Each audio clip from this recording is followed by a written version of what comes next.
అందరికీ నమస్కారం. Buddareddipalli breaking news. Narasimha Nandi గారు ఒక తపస్సులా చేశారు ఈ సినిమాని. ఈ సినిమా సబ్జెక్ట్ చెప్పి ఇందులో మంచి క్యారెక్టర్ ఉంది, అంటే మెయిన్ క్యారెక్టర్ నేను చేశాను, అడ్వకేట్ క్యారెక్టర్ చేశానండి. సో మామూలుగా నేను జబర్దస్త్లో కామెడీ క్యారెక్టర్స్ చేస్తున్నాను, మీరు అన్ని చూస్తున్నారు. కానీ డిఫరెంట్గా ఒక పర్ఫార్మెన్స్ ఓరియంటెడ్ స్కోప్ ఉన్న క్యారెక్టర్ కాబట్టి చెప్పగానే నాకు బాగా నచ్చింది క్యారెక్టర్. అండ్ అలాగే నరసింహానంది గారి పేరు అందరికీ తెలుసు ఇండస్ట్రీలో. నేను నాగేంద్ర బాబు గారితో మాట్లాడినా, రోజా గారితో మాట్లాడినా, ఇంకా ఎవరితో మాట్లాడినా కూడా నరసింహానంది గారి పేరు చెప్పగానే వాళ్ళు గుర్తుపట్టారు. ఎందుకంటే 1940 ఒక గ్రామంలో అనే సినిమాకి నేషనల్ అవార్డు గెలుచుకున్న డైరెక్టర్ ఆయన. సో అంత గొప్ప దర్శకులు. ఆయన తలుచుకుంటే కమర్షియల్ సినిమాలు ఏవేవో చేయొచ్చు, కానీ ఒక మంచి మెసేజ్ ఓరియంటెడ్ సినిమా చేయాలనే ఒక తాపత్రయంతో ఈ బుడ్డారెడ్డిపల్లి బ్రేకింగ్ న్యూస్ అనే సినిమాని చేశారు ఆయన. మా వంతు కృషిగా మేము కూడా దీంట్లో పార్టిసిపేట్ చేశాము. ఈ సినిమాలో మీకు ఎక్కడ కూడా ఒక ఆర్టిస్ట్ ఉన్నాడనే భావన రాదండి. ఎక్కడ చూసినా ఒక న్యాచురల్గా ఆ క్యారెక్టర్స్ అలా మూవ్ అవుతున్నాయి, బిహేవ్ చేస్తున్నాయి అనేది తప్ప ఒక యాక్టర్స్ ఉన్నారు ఇందులో యాక్ట్ చేస్తున్నారు అనేది ఎక్కడ మీకు కనిపించదు. ఎందుకంటే అంత న్యాచురల్గా తీసుకొచ్చారు ఈ సినిమాని. So all efforts goes to director గారు అండ్ అంత మంచిగా చూపించిన కెమెరామెన్ గారికి. మా వంతుగా మేము కూడా ఆర్టిస్ట్లా కాకుండా న్యాచురల్గా ఉండడానికి ట్రై చేశాం. బ్రేకింగ్ న్యూస్ అనేది జనాలకి ఏదన్నా ఒక న్యూస్ చెప్పాలనుకున్నా, ఒక కొత్త విషయం చెప్పాలనుకున్నా ఫస్ట్ వచ్చేది నోటికి బ్రేకింగ్ న్యూస్ అని చెప్పి. సో ఇది డైరెక్ట్గా ఇండైరెక్ట్గా ప్రెస్ వాళ్ళకు కూడా కనెక్ట్ అయ్యి ఉంది. కాబట్టి మీ ప్రెస్ వారి సహకారం కూడా మాకు కావాలి. అండ్ ఈ మధ్య చిన్న సినిమాలన్నిటినీ ప్రేక్షకులు ఆదరిస్తున్నారు. That's a good change in Telugu film industry. కాబట్టి ఈ ఆ కోవలోనే మా చిన్న సినిమా అయినా కూడా మంచి సినిమా అవుతుంది ఇది, అండ్ తప్పకుండా ఒక విజయం సాధిస్తుందనే ఒక నమ్మకంతో మీ అందరి ఆశీస్సులు కోరుకుంటున్నాము. Thank you so much. Media మిత్రులకి, పాత్రికేయ మిత్రులకి అందరికి కూడా వాల్యూమ్ నా నమస్కారాలు. నా ఫస్ట్ ఫిలిం 1940లో గ్రామం, అది అందరికి తెలిసిన విషయం. తర్వాత హై స్కూలు, తర్వాత ఆ ప్రయాణంలో కమల్తో నా ప్రయాణం ఒక సినిమా చేశాను. తర్వాత లజ్జనే సినిమా లాస్ట్ ఇయర్ చేయడం జరిగింది. అంటే ప్రతి సినిమాలో కూడా ఏదో ఒక మెసేజ్ చెప్పాలని చెప్పేసి ప్రయత్నం చేస్తుంటాను నేను ప్రతి సినిమా కూడా. సో ఆ ప్రయాణంలోనే ఇది బుడ్డారెడ్డిపల్లి బ్రేకింగ్ న్యూస్.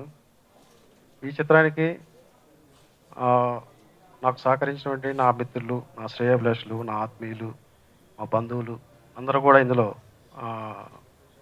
సహ నిర్మాతలుగా చేయడం జరిగింది. వాళ్ళందరూ ఉండబట్టే నేను ఈరోజు ఈ రెండో చిత్రం కూడా పూర్తి చేయగలిగాను. వాళ్ళ సహకారం నేను ఎప్పుడు కూడా మర్చిపోను.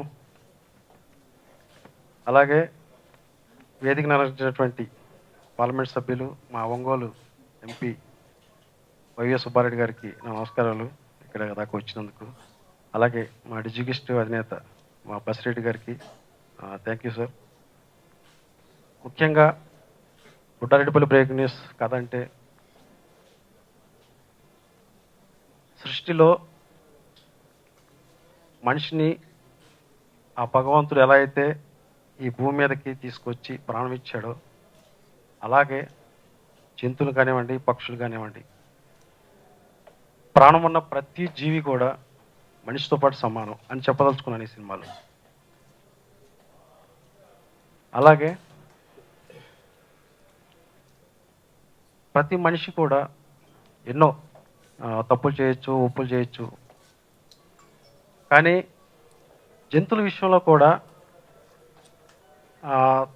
మనిషితో పాటు సమానంగా చూడాలి వాటిని కూడా, ఆ పక్షులు కానివ్వండి, జంతువులు కానీ. ఎందుకంటే మనతో పాటు సమానం అవి. ఎందుకంటే వాటికి ప్రాణం కాబట్టి ఒక మాట్లాడలేదు ఒక్కటే తప్పితే మిగతా అంతా కూడా మనిషి ఎలాగైతే సమాజంలో బ్రతున్నాడో జంతువులు కూడా అలాగే జీవిస్తున్నాయి. కాబట్టి వాటిని కూడా సమానంగా చూడాలనే ఒక భావంతో తీసిన చిత్రం ఇది. ఒక లైన్ చెప్తాను సబ్జెక్ట్ గురించి. జనరల్గా మన భారతదేశంలో 30% 40% పేదవాళ్ళు గ్రామాల్లో జీవిస్తున్నారు. అలాంటి గ్రామాల్లో గేదెలు కానివ్వండి, ఆవులు కానివ్వండి, ఇంట్లోనే కట్టేసుకోవడం కానీ, ఇంట్లోనే పెంచుకోవడం, వాటిని కూడా తనలాగా ప్రేమగా చూసుకోవడం కానీ జరుగుతూ ఉంటుంది. సో అలాంటి ఒక పల్లెటూర్లలో ఒక వ్యక్తి ఆ, తను ఒక బర్రెని పెంచుకుంటా ఉంటాడు, ఒక గేదెని. అలాంటి గేదె అంటే ఒక కొడుకులా చూసుకుంటుంటారు అన్నమాట. అలాంటి గేదె ఒక యాక్సిడెంట్లో చనిపోతే తన గేదెకి చంపిన వాడిని న్యాయం జరగాలంటూ చేసే పోరాటమే ఈ కథ అనమాట మెయిన్. ఆ తర్వాత ఏం జరిగింది ఏంటి, చంపిన వాడికి శిక్ష పడుతుందా లేదా లేదా ఏంటి అని చెప్పేసి ఆ, మొత్తం అందులో సినిమా చూడాలి తర్వాత. ఇంకా ఈ చిత్రంలో ఒక ముఖ్య విషయం ఏంటంటే మీడియా గురించి కూడా చాలా బలంగా చెప్పారన్నమాట. అంటే పాజిటివ్గా అని చెప్పాను, నేను ఎక్కడ కూడా నెగిటివ్ ఎక్కడ చెప్పలేదు. మీడియా అనేది ఎంత పవర్ఫుల్ అనేది మన సమాజంలో అనేది చెప్పాను. అలాగే మన సిస్టమ్ అంటే ఒక లాలో ఉండేటువంటి ఎలాంటి కోడ్స్ ఉన్నాయి, ఒక లాయర్ అనే ఒక వ్యక్తి తను తలుచుకుంటే ఏం చేయగలడు అనేది కూడా ఇందులో చెప్పడం జరిగింది. వీటన్నిటికంటే ముఖ్యమైనది ఏంటంటే ఆ, జంతువులను చంపడం కానీ వాటిని హింసించడం కానీ అనేది మాత్రం మహాపాపం అనేది ఫైనల్గా చెప్తున్నాను. Thank you very much. ఇంకా ఈ చిత్రంలో ఆ, మ్యూజిక్ డైరెక్టర్గా ఇంతకుముందు లజ్జా సినిమా కూడా తను చేశాడు ముసుక్కు.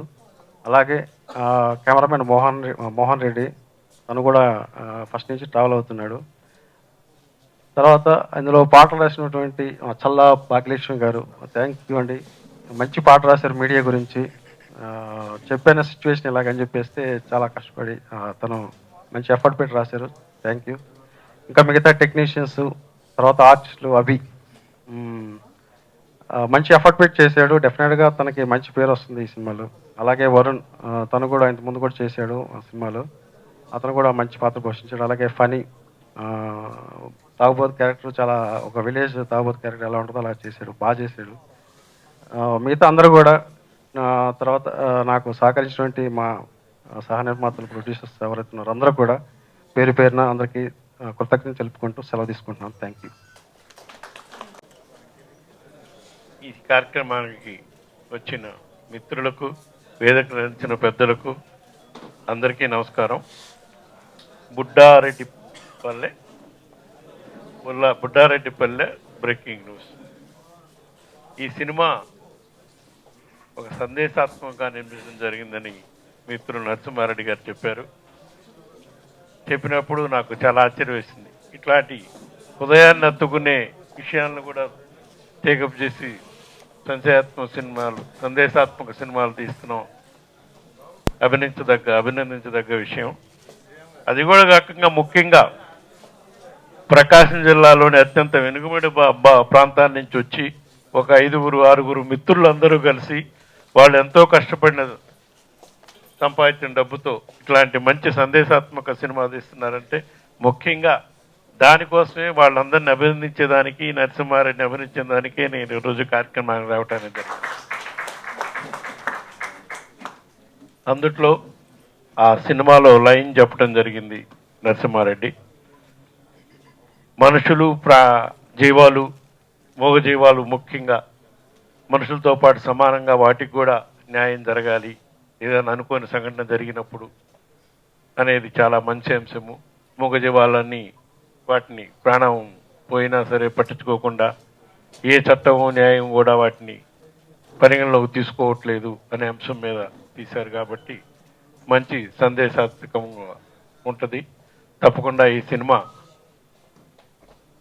ఎంత కష్టపడైతే నిర్మించారో తప్పకుండా అంతకంత విజయవంతంగా ఆడాలని కోరుకుంటూ ఈ కార్యక్రమం వచ్చిన అందరికీ కూడా మరొకసారి ధన్యవాదాలు తెలుసుకుంటూ సెలవు తీసుకుంటున్నాను. Thank you sir. Thank you, sir. Buddharedipalli breaking news. I wish them all the success. ఎందుకంటారా, మా ఇంట్లోనే 4 కుక్కలున్నాయి. మా కూతురు దగ్గర 2, నా కొడుకు దగ్గర 2. వాళ్ళను నేను మా అమెరికాలో మా ఆవిడతో మాట్లాడినప్పుడు మనమల్ని ఎలా ఉన్నారు అని చెప్పని మా ఆవిడని అడుగుతాను. కొడుకు బిడ్డను ఫోన్ చేసినప్పుడు నీ బిడ్డలు ఎట్లున్నారు అని వాళ్ళని అడుగుతాను అన్నది. సో అక్కడ I mean it may be common. ఇక్కడ కూడా మనం జంతువులను పెంచుకునే జంతువులను నిజంగానే పిల్లల్లాగా చూసుకుంటాం. ఇప్పుడు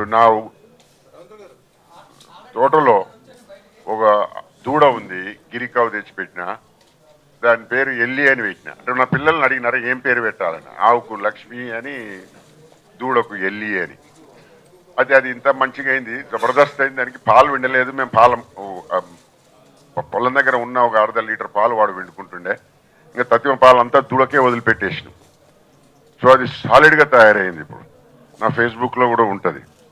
so there is definitely a feeling of full human being. మనము ఉన్నదానిలను కూడా మనం మన పక్కలో ఉన్నదానిలను కూడా మర్యాద ఇచ్చుకుంటూ ఉంటే, అలా అని కోర్స్ చికెన్ తింటా, నేను మటన్ తింటా, దాన్ని చంపిన తర్వాతనే వస్తుంది. కానీ స్టిల్ భావన అనేది పశువుల మీద అది మంచి హృదయం ఉన్న వాళ్ళకే వస్తుంది. అలాంటి సినిమా మీద తీసినందుకు I appreciate you very much sir. ఇతని సినిమాలన్నీ మంచిగా ఉంటాయి. ఒకటి అవార్డ్స్ వచ్చే ఛాన్సెస్ చాలా ఉంటాయి అన్నట్ల. కానీ ఇండియాలో మాత్రం అవార్డ్స్ వస్తే రివార్డ్స్ రావండి సినిమాలకు. వేరే యుఎస్లో అవార్డ్స్ వచ్చినాయంటే రివార్డ్స్ ఎక్కువ వస్తాయి. So this culture has to change. And media కూడా పెద్ద సినిమాలు పెద్ద బడ్జెట్ లేకుంటే దానిని ప్రమోట్ కూడా చేయరండి. That's another very sad state. దాంట్లో మంచి అర్థం ఉంది, దాంట్లో మంచి భావన ఉంది అని చెప్పని కూడా ఒక 10 సార్లు 10 మంది రాయరండి. కానీ ఇక ఒక హీరో 100 మందిని చంపే దాని మీద రాస్తారు చూడరు అన్నాయినా ఇంకా అడగకండి. That's bad. So let's as a society I hope we will grow and people like Narasimhanandi గారు తీసిన సినిమాలు చూసి కొంతమంది ఇంకా ధైర్యంగా తీస్తారనుకుంటాను. ఈ డిజిటల్ టెక్నాలజీ దాన్ని తీసుకురావడానికి కారణం, నేను ప్రయత్నం చేయడానికి కారణం కూడా ఇదే. ఇటువంటి భావాల గల సినిమాలు ముందుకొస్తే మనం ప్రపంచంలో మన సినిమాలు ఓన్లీ మన ఇండియానే తెలుగు వాళ్ళకే నడవాలని కాదండి. మన సినిమాలు ప్రపంచవ్యాప్తం అందరికీ, ఇప్పుడు మన హాలీవుడ్ సినిమాని ఎలా చూస్తున్నామో అలాంటి భావనాత్మకమైన సినిమాలు మన ఇండియా నుంచి వచ్చిన రోజే మన సినిమా ఇండస్ట్రీ ముందుకెళ్తుందండి. నిజమైన స్టార్స్ వస్తారండి. ఆడపిల్లకు రంగు లేకుంటే హీరోయిన్ చేయరండి మన సినిమాలలో. ఎందుకండి? So just think about it. ఇలాంటివి వాళ్ళను మీడియా వారు, అతను మీడియా కూడా చెప్పి బ్రేకింగ్ న్యూస్ ఉందన్నారు కనుక కొంచెం ప్రమోట్ చేసి చూడండి. మన దగ్గర నుంచి ఎలాంటి దర్శకులు బయలుదేరుతారో మన నంది గారిని చూసి 10 మంది నేర్చుకొని బయటకు వచ్చేటట్లు కూడా ప్రోత్సహించాలని చెప్పని నేను ఆశిస్తూ I wish the movie all the success. Thank you very much. అందరూ ఎలక్ట్ ఉన్నారా లేదని చూస్తున్నా. అన్నా అందరు బాగున్నారా? నా పేరు ఫణి. మరొకసారి ఇంట్రడ్యూస్ చేసుకుంటున్నా. మీ అందరికీ నేను సుపరిచితుడినే. ఇప్పటివరకు కామెడీ క్యారెక్టర్లు చేస్తున్నా. ఇందులో కూడా త్రూ అవుట్ ఫస్ట్ నుంచి లాస్ట్ వరకు కామెడీ చేస్తూ లాస్ట్లో సెంటిమెంట్. మరి నరసింహానంది గారు ఈ సబ్జెక్ట్ చెప్పినప్పుడు నాకు చాలా హ్యాపీ అనిపించింది. ఓకేనా? Look hi. ఫస్ట్ నుంచి కూడా ఒక పల్లెటూరులో ఒక తాగుబోతు క్యారెక్టర్. వీడు అన్నిట్లో దూరుతుంటాడు. అసలు సబ్జెక్ట్ లింక్ ఏంటంటే ఈ భార్య చచ్చిపోవడానికి కారణం ఈ తాగుబోతుడే. ఎందుకు చచ్చిపోయిందంటే వీడు వదిలేదు, సబ్జెక్ట్ చెప్పకూడదు ఇక. అట్లా తీసుకుపోయి అక్కడ వదిలిపెట్టిన. ఓకే అండి. ఇందులో మరి మంచి మెసేజ్ ఓరియంటెడ్ ఉంది. మరి అదేవిధంగా జంతు బలి, మొన్నటి వరకు మనందరం కూడా మొక్కలు నాటండి అని మీ మీడియానే ముందుకు తీసుకెళ్లి మొక్కలు నాటించి మొక్కలన్నీ కూడా పెద్దగా అవుతున్నాయి. అదేవిధంగానే ఇందులో మరి జంతు బలిని అరికట్టడం కోసం నరసింహానంది గారు మరి మంచి మెసేజ్ ఇస్తున్నారు. దీన్ని ముందుకు తీసుకెళ్తే మరి జంతు బలిని అరికట్టే అవకాశం ఉంది. ఇందులో మరి మా మిత్రుడు మరి ఇందులో త్రూఅవుట్ క్యారెక్టరు బాగా చేశారు. తర్వాత చాలామంది ఆర్టిస్టులు కూడా చేశారు. ఇందులో ఎక్కడ కూడా ఎవరు క్యారెక్టర్లు కనిపిస్తే తప్ప వీళ్ళిది కనపడదండి. ఇందులో సిల్వర్ సురేష్ గారు బ్లైండ్ క్యారెక్టర్ చేశారండి. ఎంత న్యాచురల్ చేశారంటే అంత బాగా చేశారు. ఈ సినిమా ఫస్ట్ నుంచి ఎండింగ్ కూడా మొదటి నుంచి లాస్ట్ వరకు ఎంత బాగా వెళ్తుంటుందంటే అంత బాగా వెళ్తుంటుంది. నేను ఎప్పటి నుంచో కూడా నరసింహానంది గారి సినిమాలు ఫస్ట్ నుంచి చూస్తున్నాను. ఎప్పటికైనా ఆయన సినిమాలో చేయాలని ఒక కోరిక ఉండేదండి. ఈ సినిమాతో నాకు ఆయన సినిమాలో చేయాలని కోరిక నెరవేరింది. మరి ఆయన ప్రతి సబ్జెక్ట్ ఏ సినిమా చేసినా కూడా ఆయన ఒకసారి అడిగా, నరసింహానంది అంటే నంది కావాలని పెట్టుకున్నారండి, నందులు వస్తున్నాయని, లేకపోతే ఇంటి పేరా అన్న. ఇంటి పేరే నంది అంట. నేను అనుకున్నా కదా నరసింహానంది అంటే ఫస్ట్ సినిమాలు నందులు వచ్చినాయి కదా, తర్వాత కంటిన్యూ చేస్తున్నారేమో అనుకున్నా. మరి ఈ సినిమా కూడా క్యారెక్టర్లు చాలా బాగుంటాయి. మీ అందరం కూడా ఎక్స్పెక్ట్ చేస్తున్నాం. ఇందులో కూడా మరి నందులు వచ్చే అవకాశాలు ఉన్నాయి. నిజంగా నాకు చాలా హ్యాపీ అండి ఈ సినిమాలు చేసినందుకు. ప్రత్యేకంగా నేను చెప్పేది ఏంటంటే అండి, ఈ సినిమాని బాగా ప్రమోషన్ చేయాల్సిన బాధ్యత మరి మీడియా మీద ఉంది. మీ అందరూ కూడా ఎంకరేజ్ చేసి ఈ సినిమా ఇంకా ముందుకు నడిపిస్తారని మనస్ఫూర్తిగా కోరుకుంటున్నాను. థ్యాంక్ యూ వెరీ మచ్ అండి. Thank you sir. అందరికీ నమస్కారం అండి. ఈ సినిమాలో పాట ఇవ్వమని నేనే వెళ్ళి అడిగాను నరసింహానంద్ సార్ని. అడగగానే ఇచ్చారు. చెప్పారనమాట, ఇది పూర్తిగా మీడియా గురించి. అంటే నేను ముందు భయపడ్డాను, మీడియా గురించి అంటే ఎలా రాయాల్సి ఉంటుందో అని. కానీ కంప్లీట్గా ఒక చిన్న విషయం జరిగినా పెద్ద విషయం జరిగినా మీడియా అక్కడ ఉంటే వాళ్ళకి న్యాయం జరుగుతుంది అని చెప్పే కోణంలో ఉంటుందండి ఈ సినిమా మొత్తం. ఎవరికైనా సరే ఇంట్లో గేదెలు ఉన్న వాళ్ళకి, చిన్నప్పుడు పరిచయం ఉన్న వాళ్ళకి అందరికీ కనెక్ట్ అయ్యే సినిమా. ప్రతి ఒక్కరిని ఆలోచింపజేస్తుంది. ప్రాణం వాళ్ళకి వీళ్ళకి అని కాదు, ప్రాణం ఎవరిదైనా ప్రాణమే. ఇంట్లో కొడుకు చనిపోతే ఎంత బాధ ఉంటుందో ప్రాణంగా చూసుకున్న గేదె చనిపోయినప్పుడు కూడా అంతే బాధపడతారు. ఒక గేదెని ఒక పల్లెటూరులో ఒక పెద్ద కొడుకు కింద చూసుకుంటారు అని చాలా చాలా సెన్సిటివ్గా చెప్పారండి ఈ విషయం. ఇందులో అవకాశం ఇచ్చినందుకు థ్యాంక్స్. సుకుమార్ గారు చాలా బాగా ట్యూన్ ఇచ్చారండి. రాసిన తర్వాత మళ్ళీ ఆడియో ఫంక్షన్ వస్తే కానీ ఆ ట్యూన్లు గుర్తురావు. కానీ సుకుమార్ గారు ట్యూన్ మళ్ళీ వేరే ఏ పాట రాసినా ఈ ట్యూన్ గుర్తొచ్చేది. బాగా చేశారండి ఈ ట్యూన్ కూడా. Thank you. మేమంతా కూడా ఒక యూనిట్గా తయారయ్యి లజ్జా అనేటువంటి మూవీని ఈ సంవత్సరం ఫిబ్రవరి 5న రిలీజ్ చేయడం జరిగింది. దానికి మంచి రెస్పాన్స్ కూడా వచ్చింది. అలాగే ఈ సినిమాలో మేము మోగజీవి మీద తీసినటువంటి ప్రయత్నాన్ని ఒక విలేజ్ స్థాయి నుంచి స్టేట్ లెవెల్ వరకు, హైకోర్టు వరకు మీడియా సపోర్ట్ తోటి, జనాల రెస్పాన్స్ తోటి తీసిన సినిమా ఇది. అయితే గతంలో ప్రతిఘటన, సగటు మనిషి అలాంటి సినిమా చూసుకుంటే గత 30 సంవత్సరాల తర్వాత అలాంటి ఎమోషనల్స్ను కమర్షియల్ ఎలిమెంట్స్ తోటి సగటు మనిషి జీవితాన్ని తీసుకొని ప్రతి పాత్రలో కూడా ఫనీ ప్రతి ఒక్కరు కూడా ఆ పాత్ర లీనమై చేశారు. అయితే ఆ సినిమాని నంది గారు కాబట్టి ఒక అవార్డుతోటే చూస్తారు అనుకోవడం ఈ సినిమాలో మరి కరెక్ట్ కాదు. మంచి కమర్షియల్, అంటే ఒక ఉద్రేకభరితమైనటువంటి ఆవేశపూర్ణమైనటువంటి ఒక సగటు మనిషి జీవితాన్ని, ఒక మూగజీవి ప్రాణం పోతే ఆ కుటుంబం ఎలా రోడ్డున పడుతుంది, వారికి ఎంతమంది సపోర్ట్ ఉన్నారు అని చెప్పేసి 6 కోట్ల మంది ఈ రాష్ట్రం 2 తెలుగు రాష్ట్రాల్లో మంచి రెస్పాన్స్ వచ్చేటువంటి మూవీ, మాకు కూడా మంచి గుర్తింపు వచ్చేటువంటి మూవీ అని చెప్పేసి తెలియజేస్తూ, ఇలాంటి సినిమాని మళ్ళీ మరి నంది గారికి ఎప్పుడు మా సపోర్ట్ ఉంటుంది.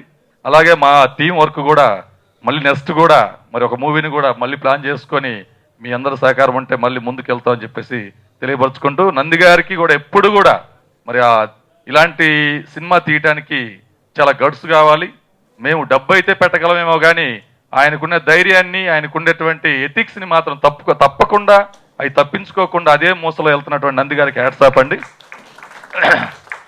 గతంలో బ్రహ్మానందం గారు ఒక మాట అన్నారు నంది గారి గురించి. ఆంధ్రాలో తీసి నేషనల్ అవార్డు వచ్చిన తర్వాత ఇక్కడికన్నా కూడా మరి దేశం గర్వించదగ్గ స్థాయిలో 1940లో గ్రామం తీశాడంటే అక్కడ గుర్తింపు వచ్చినాక ఇక్కడ గుర్తించారు. అది కాదు, మరి తెలుగుతనానికి మనం మరి మారాలి, ఇలాంటి డైరెక్టర్లు బ్రతికుండాలి, ఫిలిం ఇండస్ట్రీలో ఎప్పటికి కూడా ఇలాంటి దర్శకులు ఉండాలని చెప్పేసి మంచి నటులందరూ కూడా, పెద్ద మేధావులందరూ కూడా కితాబిచ్చారు. ఆ తరుణంలో మేము కూడా మా ప్రాంతంలో 80% సినిమా తీసి కనీరు ప్రాంతంలో మా ఎంపీ గారి చేతుల మీదుగా మరి ఈ సినిమాని ట్రైలర్ ఫస్ట్ రిలీజ్ లుక్ తీయటం మాకు ఒక మంచి అచీవ్మెంట్గా భావిస్తూ మీ అందరి సహకారంతో ముందుకు వెళ్తాం. Thank you sir.